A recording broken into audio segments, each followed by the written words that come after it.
Sundalo. Kanina lakas ng hiyaw. Nandito na ako, kanina pa niyong hinihintay, di ba? Nasaan yung mga driver dyan? Ano gusto niyo? Unahin ko emosyonal o ano? Ganito na lang muna. Kwento muna tayo. Dudugtungan ko lang itong sinasabi ni kasamang In.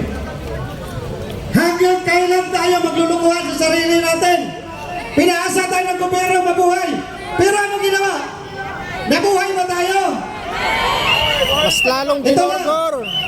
Tatanggapin ko sa sarili ko, hindi ko na ipasa sa iba. Para madali tayo. Nakakayaman isipin, ang bus company sa Pilipinas na tinagurian na 110 years sa buong mundo. Pero kaya naghihingalo, yun ang nabiruan na nabunol nitong ating presidente. Alam niyo kung bakit? Bago mag-eleksyon, nanahimik ako, hindi ako nagsalita maski isang beses. Dahil baka naman nagkamali ako. Ang sabi ng management namin, ipahiram natin ang dosing bus. Libre. Kasi sa aman niya to, matutulungan tayo pag umupo na siya ng presidente. Umupo ng 2 taon na presidente ngayon. Nasaan na yung pinagyayabang ng mga vlogger na ilang tulinadang ginto na dalhin dito sa Pilipinas, ilang account, 170 account dadalhin dito sa Pilipinas para iturong dito sa magagawa natin. Awa ng Diyos, ang bitrangko ngayon naghihikalo. Hindi makakabiyahe ang aming mga driver ang bus kung hindi kami ang bibili ng visa. Para lang kami mabuhay. Tama ba yun? Mali! Ha? Mali yun! Mali talaga yun, mali. Mabuti na lang mayroon pang 5-6 na nagpapahiram. Kaya nga masakit man isipin, nakakahiya man sa sarili ko bilang leader at manggagawa ng kumpanya nyo, tanggapin ko pilit.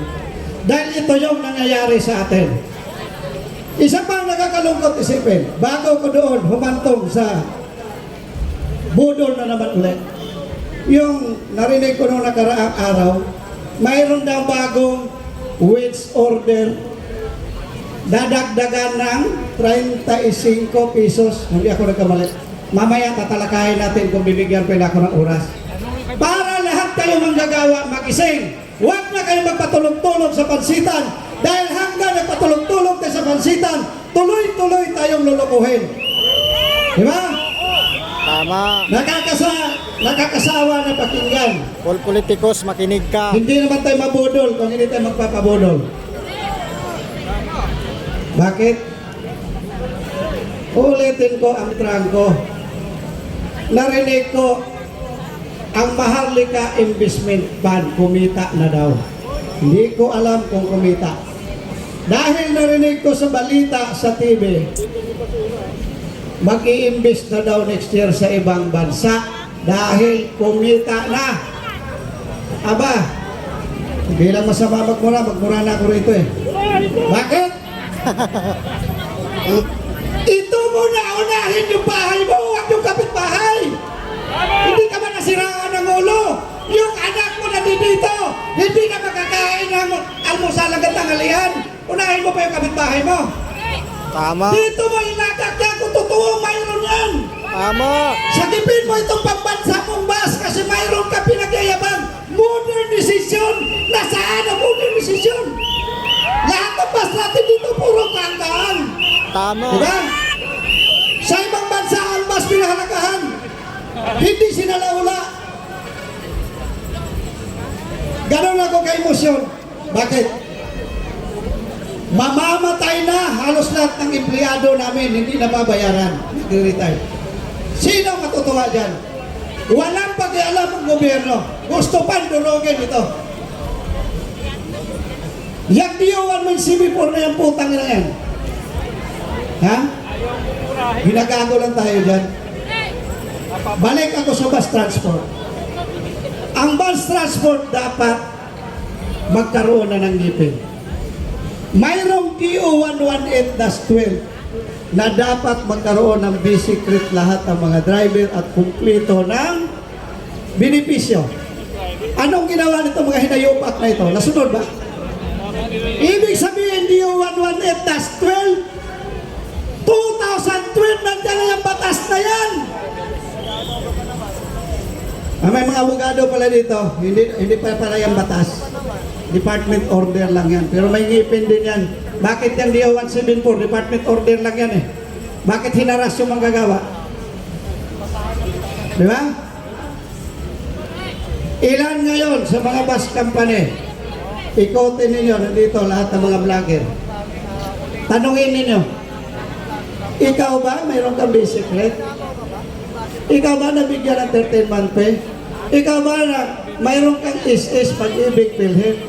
Ang sagot niyan sa'yo, mayroon kaming SS na kinaltas, mayroon kaming pag-ibig, mayroon kaming PhilHealth. Ang problema, hindi hinulog ng employer. Nakakatawa yung gobyerno, ano? 3 taon hindi naghulog ang company. Kinaltasan ang empleyado, kinawawa yung mga manggagawa, na yung manggagawa, kung wala yung manggagawa, yung kumpanya niya, hindi yan magtagumpay. Diba? Hindi hinulog 3 taon. Oh, hinahamon ko sila ngayon, mga taga-gobyerno. Pul-pul kayo. Bakit? Hindi ninyo yan makita? Ang dami, bas kampanya, hindi naghulog. Ano nangyari sa inyo? Ito, mga driver nandito, katabi nila pasahero. Paano maging safety ito pasahero kung ampas natin pinapabayaan na dapat yan tugunan ng pansin ng gobyerno? Di ba? Oh, balik tayo ngayon. Sa binanggit, nagkasama kong kaed. Pasensya na kayo, magli-lecture lang ako ng konti. Doon na muna. Sa minimum wage ko, no? Napaka-ganda pakinggan. Ako di ko na ilalayo. Sa akin pa rin, halimbawa, 645 ang minimum wage. Mayroon dito mga taga-Bulacan, dito nagtrabaho sa Maynila. Mayroon taga-Maynila na sa Batangas magtrabaho. Baliktad, nasa Batangas sa Katira sa Maynila nagtrabaho. 645 ang sweldo mo, ako nasa Pasay lang. Pagbaba ko ng bahay, sasakay ako ng padjak ang minimum na pamasahe, 20. Balikan, uuwi ako pagkahapon, ibig sabihin kailangan ko maghanda ng 40 pesos. Sasakay ako ng jeep, malapit ng trabaho ko. Minimum lang ang babayaran ko, magkano minimum ng jeep na yun? 13 pesos. Madaling salita, kailangan ko maghanda araw-araw ng 86 pesos. Magpakahirap ako sa trabaho na may 2 akong anak. Kakain na lang ako, mag-budget ako ng 120 maghapon. Magkano na? Madaling salita, isusurkat natin, marami pang magsasalita dito. Mayroon na lang 470 matitira sa akin. Iupa ko sa bahay. Sa palagay, pinakamura, 6,000. Ang kurente ko 1,000, ang tubig ko 500, 7,005. Mayroon kang matitira na 6,690 sa isang buwan. I-budget mo yan araw-araw. 223 na lang ang matitira mo. May mag-aral ka pa. Paano mo buhayin pamilya mo? Magpapauto ka pa? Idiretso ko ngayon. Mga labor sector, mga manggagawa, kanina pa ninyo akong sinasabihan, kailan ka magsalita, andito na ako sa entablado. Makinig na tayong lahat. Makinig tayong lahat. Sa panahon, pagdating ng 2025 election, huwag ninyo ibuto itong mga kandidato na walang ibang ginawa, kung hindi, lulukuhin lang kayo. Maniwala kayo. Marami na ako ngayon nakita sa pag-iikot ko sa buong Pilipinas. Namimigay ng 1,000 sa bawat bahay. Hindi lang 1,000, mayroon pang 5,000. Preparasyon ko, no? Kunin ninyo, pira ninyo yan, niluluko lang kayo. Pagdating ng eleksyon, makakaganti ka! Nabudol ka na, di ba? Kunin mo pira niya, iba iboto mo, yung matinong kandidato, para siya naman ang mabudol mo. Tama. Ha? Bobodohin Naduhayan na na kayo yan. ng tulo, kasi siguro naintindihan na ninyo na yung wage order hindi yan makakatulong sa inyo. Pagtulungan natin ngayon, kung ang gobyerno hindi titiro, warning pa lang ito.